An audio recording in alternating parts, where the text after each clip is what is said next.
Hi, Julia here at Ivor Flowerland Garden Centre. We've got these lovely delphiniums, foxgloves, verbascum.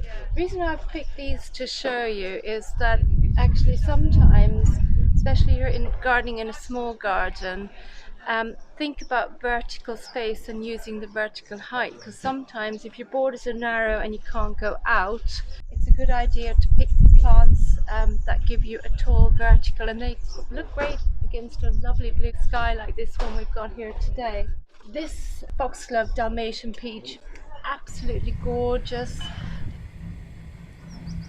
Or if you wanted more of a pink and purple look in your garden, you could combine it with this lovely verbascum lavender lass. Complement that with, say, this lupin gallery blue.